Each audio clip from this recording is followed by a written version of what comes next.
Salut à tous, on se retrouve aujourd'hui pour une toute nouvelle vidéo. Aujourd'hui, ça sera une vidéo avis sur un film que je viens d'aller voir. On va parler de Deadpool et Wolverine. Allez, c'est parti.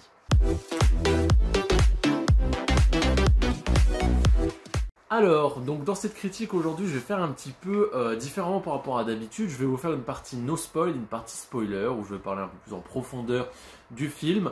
On va commencer avec une partie no spoil, donc Deadpool et Wolverine, dernier film du Marvel Cinematic Universe, où on va avoir Deadpool qui va vraiment rentrer dans le MCU suite au rachat de la Fox, etc. Ils nous ont annoncé ça comme ça, avec le retour de Wolverine. Donc au niveau de l'histoire, en gros, c'est un road trip où vous avez Deadpool qui va être contacté par le TVA, donc l'agence qui régit les flux temporels, et il va son continuum espace-temps est en fait en voie de mourir, et il doit ramener un Wolverine à l'intérieur pour que son univers continue. Sinon, ce que le TVA lui propose, c'est d'aller dans un autre univers, rejoindre les Avengers, puisque c'est son plus grand rêve, etc. Voilà, ça c'est l'histoire de base. Alors, c'est vrai que moi, sur le papier, ça me donnait vraiment beaucoup envie. Je trouvais que c'était vraiment une bonne idée, etc. Les trailers m'avaient vraiment donné envie, donc je me suis dit, il faut que je le voie au cinéma. Et honnêtement, c'est bien. Voilà. Est-ce que ça vaut le succès au box-office? Pour moi, non. Je vais vous expliquer pourquoi. Mais voilà, vous passez un beau moment, c'est divertissant, etc. Mais ça s'arrête là pour moi. Niveau histoire, niveau beaucoup de choses, c'est pas si ouf que ça. Je vais vous dire exactement pourquoi. Alors, c'est très simple. Ça a exactement les mêmes problèmes que dans No Way Home. Voilà. Donc, si vous n'avez pas aimé No Way Home, si vous trouvez que les caméos, le fanservice, etc. ne suffisent pas à faire un film, eh ben, vous aurez exactement les mêmes problèmes. Au niveau de l'histoire, c'est pareil. C'était peut-être un peu plus faible No Way Home, légèrement. Mais en soi, c'est toutes des actions qui sont complètement bêtes, comme dans No Way Home. Donc, vraiment, aucune différence. Moi, à l'époque, No Way Home, j'avais trouvé ça super et tout, parce que j'étais vraiment dans ce côté fan service. J'ai revu le film une fois, j'ai revu le film deux fois, et là la hype est bien descendue. Et j'ai un peu ce même symptôme avec Deadpool et Wolverine. Je trouve que c'est vraiment bien, mais je suis sûr que si je le vois une deuxième fois, ça va déjà baisser en qualité. Je le revois une deuxième, une troisième, une quatrième fois, je vais me rendre compte que c'est cousu de fil blanc, que tout se repose sur le fan service, etc. Et voilà, et ça c'est vraiment dommage. Et il y en a beaucoup de critiques qui ont été faites dessus. La majorité nous disent que c'est un bon road trip, etc. Je suis d'accord, c'est vrai que c'est un film très popcorn, très plaisant, etc. Il y a tellement de références, etc. que si vous n'êtes pas trop habitué au MCU, si vous êtes plus novice, vous allez être complètement paumé, franchement. Moi j'étais voir avec ma copine qui connaît le MCU, mais pas non plus, elle n'a pas vu toutes les séries, tous les films, etc. Elle aimait bien envoyer le Marvel des années 2000, en gros. Et ben franchement, au bout d'un moment, on s'y perd. Même pour quelqu'un qui est vraiment adepte, je trouve qu'il y a trop. C'est trop.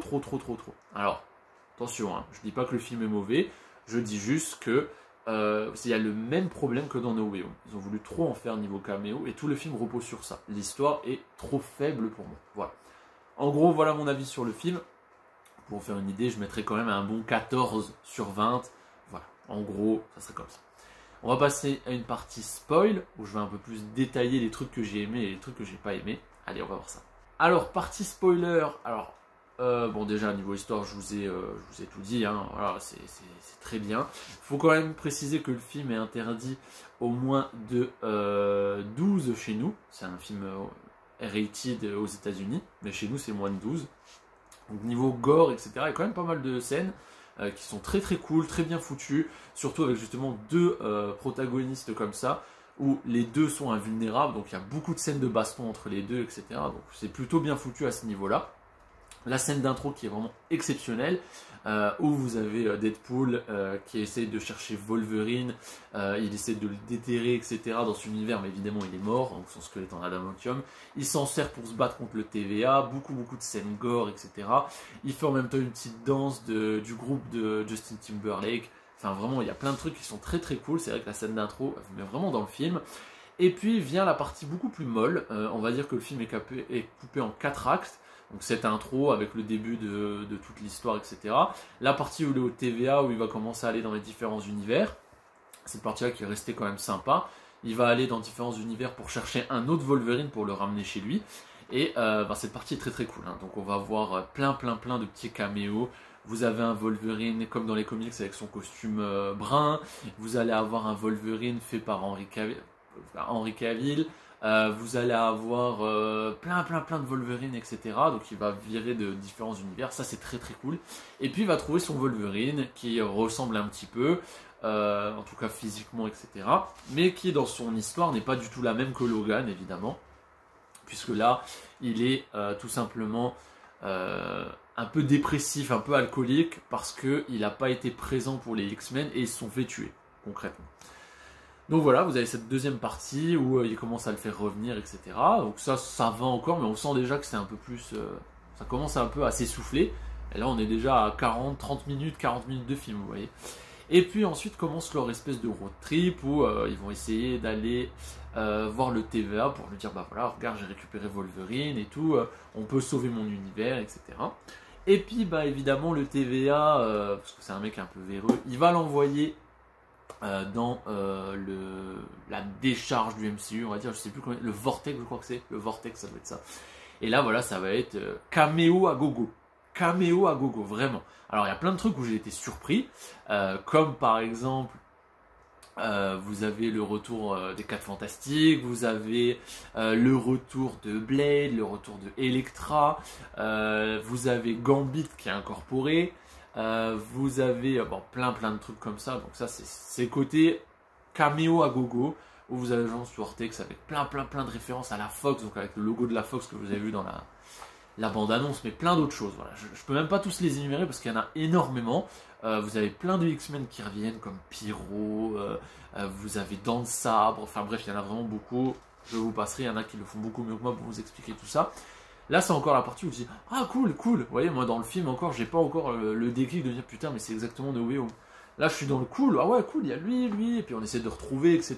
Donc, c'est la partie, voilà, où sur le coup, on se dit ah c'est bien. Puis, bah, vient la méchante, qui est en fait la sœur de Xavier.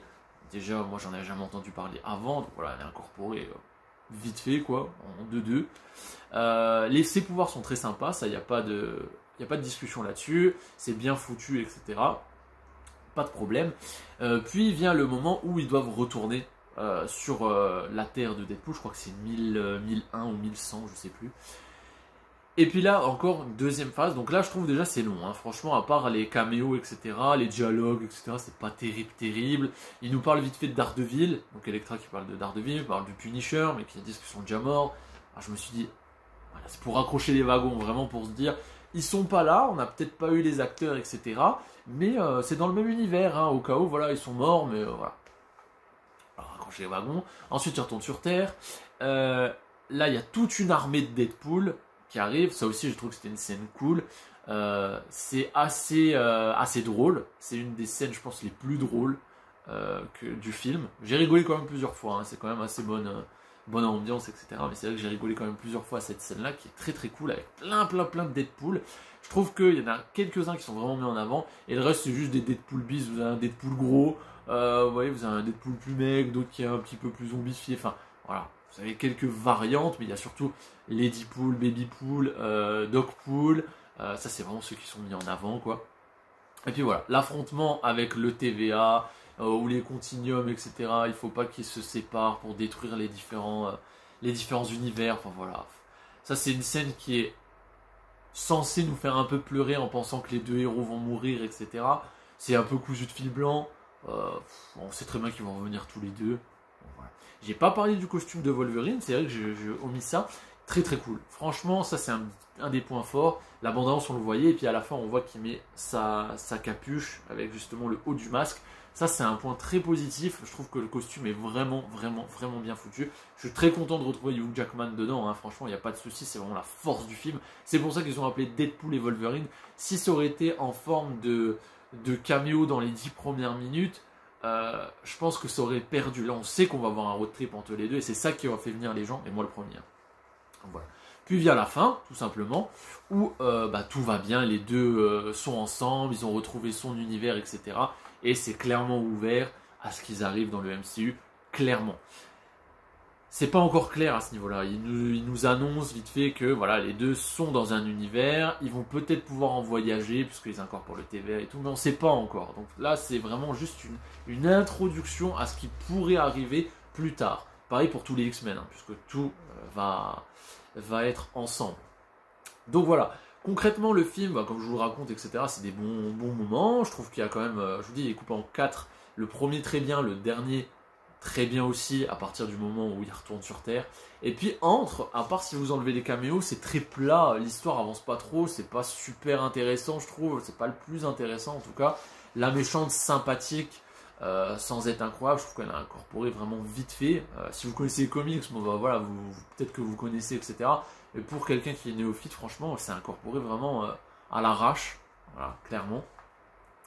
Et voilà, vient la fin du film, où c'est une bonne fin, on va dire, de manière générale. Donc la dernière partie aussi bien. Mais tout ce qui est parti du milieu, ouais, sans plus, quoi. Vous enlevez les caméos, il n'y a pas grand-chose au final. C'est pour ça que je le compare à No Way Home, parce que vous avez les mêmes problèmes. Dans No Way Home, c'est pareil. Le cliffhanger avec justement les Spider-Man qui arrivent au fur et à mesure, c'était le moment un peu lent, un peu down, où vous dites « Ah ouais, ça avance pas trop, on est content de les voir, etc. » Le début était sympa, et la fin est sympa, même si, voilà, il y a plein qui peuvent critiquer sur la fin de No Way Home, moi je trouve ça quand même sympa. Et donc voilà, c'est exactement les mêmes problèmes. Donc je comprends pas pourquoi à l'époque No Way Home, tout le monde lui a craché dessus, et que là, Deadpool et Wolverine, eh ben on la double, c'est 600 millions au box-office, c'est des critiques qui sont dithyrambiques. Je vois très peu de personnes au final qui le critiquent. Je comprends pas en fait, parce que pour moi c'est tout pareil, c'est exactement un copier-coller. En plus de ça, à l'époque, ils avaient fait un très bon score Marvel, donc ils se sont dit la formule marche, les gens vont venir le voir. Ça marche, honnêtement, ça marche. Les gens vont le voir, ils regardent les trailers, etc.